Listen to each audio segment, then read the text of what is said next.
14장 1절부터 하겠습니다. 계속 땅 배분하는 거예요. 14장도 땅 배분, 15장도 땅 배분, 16장도 땅 배분, 17장도 땅 배분. 17. 그러니까 17장까지 땅 배분하는 거예요. 아휴, 이거 뭐 똑같은 얘기 계속 해야 되는데 자, 이것은 이렇게 땅을 배분하는 거는 이스라엘 자손이 가나안 땅에서 받은 기업,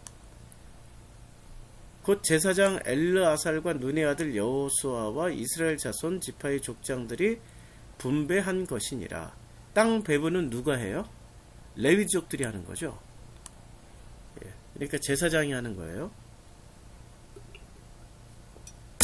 여호와께서 이제 모세에게 명령하신 대로 그들의 기업을 제비 뽑아 9지파와 반지파에게 주었습니다. 어떻게 했어요? 제비 뽑아 줬어요.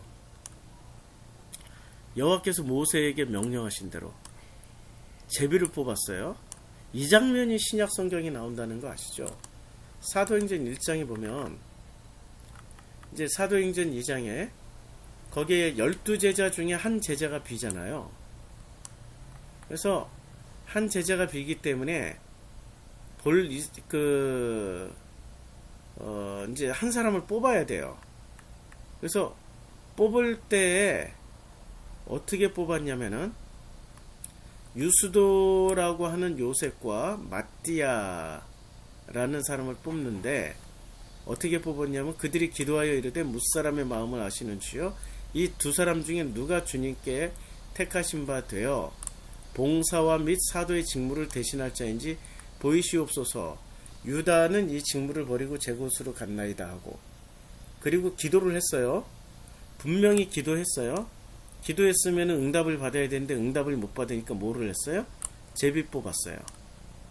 마띠아를 얻으니 그가 11사도의 수에 들어가니라. 11사도의 수에 들어갔어요. 그리고 마띠아는 그 이후로 이름이 안 나옵니다. 여호수아 14장도 제비를 뽑았어요. 이 사람들이 결국에는 제비를 뽑은 그 근거가 어디 있습니까? 제비 뽑은 근거가 여호수아 14장 2절에 나오는 이 근거죠. 그들의 기업을 어떻게 했어요? 제비 뽑아서 9지파와 반지파에게 주었습니다. 그래서 그들의 기업을 제비 뽑아서 9지파와 반지파에 주었으니 이는 2지파와 반지파의 기업은 모세가 요단 저쪽에서, 요게 이미 땅 분배도에 보면 요게 나오죠. 요 그림에 한번 그림을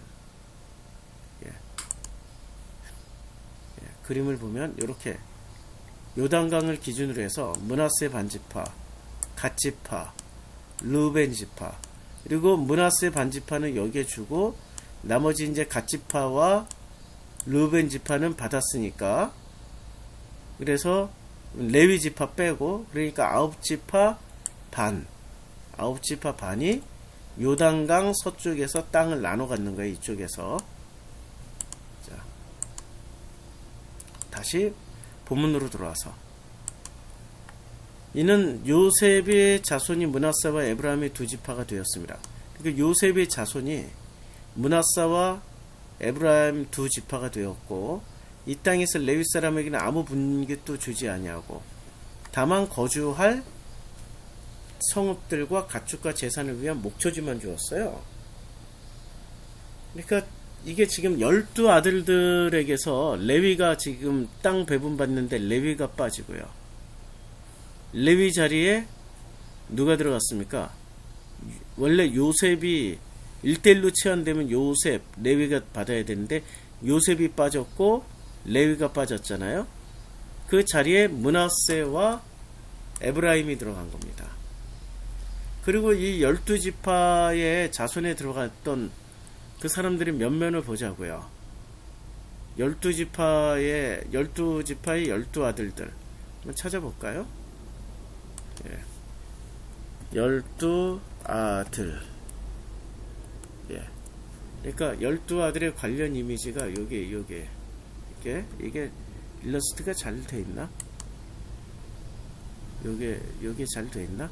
자, 레아에게서는 르벤, 시므온, 레위, 유다가 나왔고요. 레아에게서는 이건 뭐 이상하다. 아니, 레아 맞네. 그 다음에 라헬에게서는 요셉과 베냐민은 태어났고요.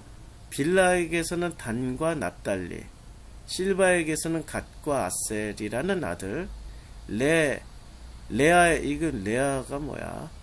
레아에게서는 이사갈과 스불론까지 또 나왔네. 레아가 많이 낳네요. 나중에 나이 먹어서 낳았으니까. 그렇게 해서 야곱의 12아들들이 된 거예요. 야곱의 12아들들이 됐는데, 이 12아들들이 엄마를 보라고. 엄마. 레아, 라헬, 실바, 빌하. 4명의 엄마에게서 난 이 4명, 그 12아들들. 근데 이 12아들들이 사이가 좋았나요? 결코 좋지 않았죠. 요셉으로 인해서 다 드러났잖아요. 요셉으로 인해서 다 드러나가지고 죽이네 살리네 했잖아요. 그런데 지금 땅 배분을 받을 때는 죽이네 살리네 이런 관계 가지고 따집니까 하나님이? 이런 걸 책임을 묻나요? 야, 니네들 왜 그렇게 살았냐?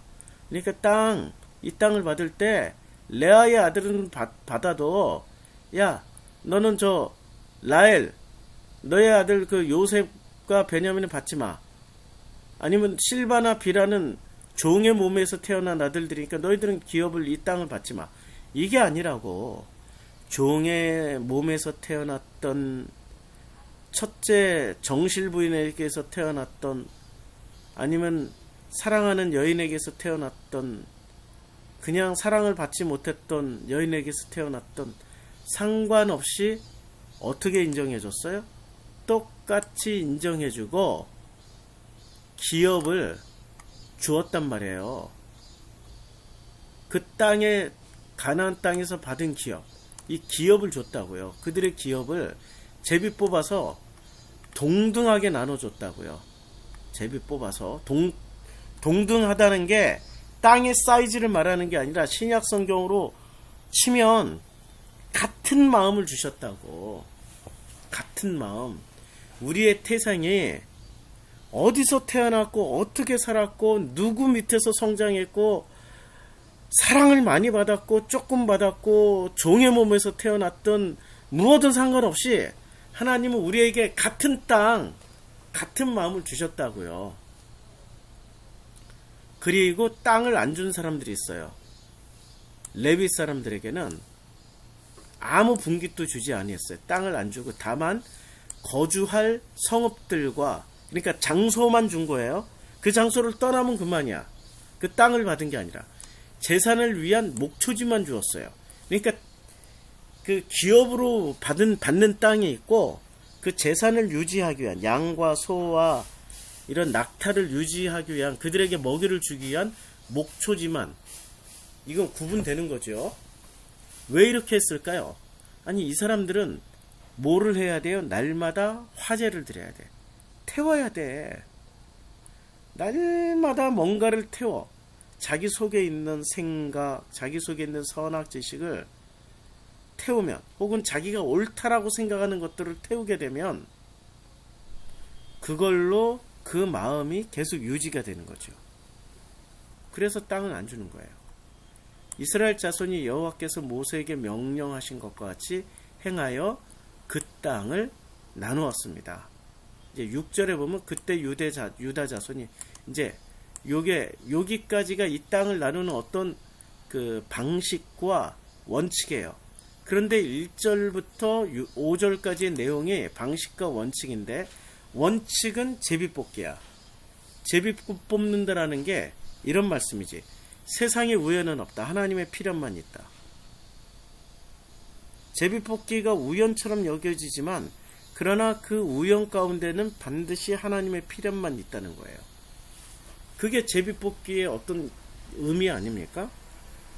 제가 아프리카 짐바브웨로 선교사로 갔을 때 무작정 떠났어요. 선교지의 사전 정보, 숙소, 선교지 확정 이런 거 하나도 안 해놓고 그냥 하나님이 어떤 감동이 있어서 배낭 하나 딸랑 메고 짐바브웨 갔습니다. 맨 땅에 헤딩한 거예요. 진짜 짐바브웨가 어떤데 아프리카 땅이 뭔지 나는 흑인도 그렇게 많은 흑인을 구경해 본 적도 없는 사람이 딱 도착했을 때 야, 그 하라레 터미널에서 배낭 하나 그 새벽에 버스 타고 남아공에서부터 들어갔으니까 버스 타고 들어가서 배낭을 버스에서 내려서 배낭을 메고 첫 발을 내디디는 순간 내 속에서 나도 모르게 쿼바디스 도미네 주여 내가 어디로 가면 좋겠습니까? 주여 어디로 가시나이까? 쿼바디스 도미네 주여 내가 어디로 가면 좋겠습니까? 그냥 그 탄식이 저절로 나오더라고요. 그리고 그때부터 시작해서 모든 것이 우연으로 이루어져서 결국에는 그 남부 아프리카의 성지라고 하는 남부 아프리카의 영적인 지주라고 하는 영적인 땅이라고 하는 돈부샤와라는 땅까지 가서 목회를 하게 된 거예요. 제일 센 데로 하나님 보내신 거죠. 거기서 그때 생각으론 거기서 제일 센 놈만 잡으면은 이 아프리카를 하나님께 들어 바치겠다. 그때는 뭐 제가 신비주의의 그런 사람이었으니까 그런 담대함으로 거기서 철하기도 하고 그 바위 위에서 그 큰 돌 하나로 이루어진 산인데 유네스코 문화유산으로 등록된 그런 데가 돈부샤와예요. 근데 저는 그게 다 우연으로 이루어진 줄 알았더니 뒤돌아보니까 세상에 우연은 없다. 하나님의 필연만 있다. 이게 제비뽑기 아닙니까? 우연을 가장한 하나님의 필연을 보여주시기 위한 거고요. 두 번째는 이 땅을 주시는데 신분과 출신 성분에 상관없이 동등하게 주십니다. 근데 이걸 문자적으로 꼭 실물로만 확인하는 그런 사람들은 부동산이잖아요. 사이즈가 다르잖아요. 크기, 숫자로 따지고 연연해 하는 사람들은 따지라고. 본질로 보는 사람은 그 땅이 곧 기업이 우리의 하나님의 형상을 물려주시겠다고 하는 기업이고 그 땅을 기업으로 물려받은 사람들은 어떻게 살아요? 하나님의 뜻대로 사는 거죠. 하나님의 마음을 담은 하나님의 마음을 품은 그 은혜로 사는 거 아닙니까? 동등하게 주시는 겁니다. 할렐루야. 아멘입니다. 아멘. 감사한 거죠. 우리가 무엇이 간데 우연을 가장한 필연으로 우리들에게 끝까지 우리를 포기하지 않으시고 우리를 섬기시고 끝까지 이 손 붙잡고 당신의 품으로 끌어들이기 위해서 우리는 그렇게 수없이 배신하고 떠나도 아버지는 단 한 번도 배신하지 않고 언제나 내 뒤를 따라오면서 절대로 나서지도 않고 강력하게 주장도 하지 않으시면서 우연을 가장한 필연으로 우리들을 섬기시면서 늘 말씀하십니다. 사랑하는 아들아, 내가 너로 인하여 참으로 기쁘다. 기도하겠습니다.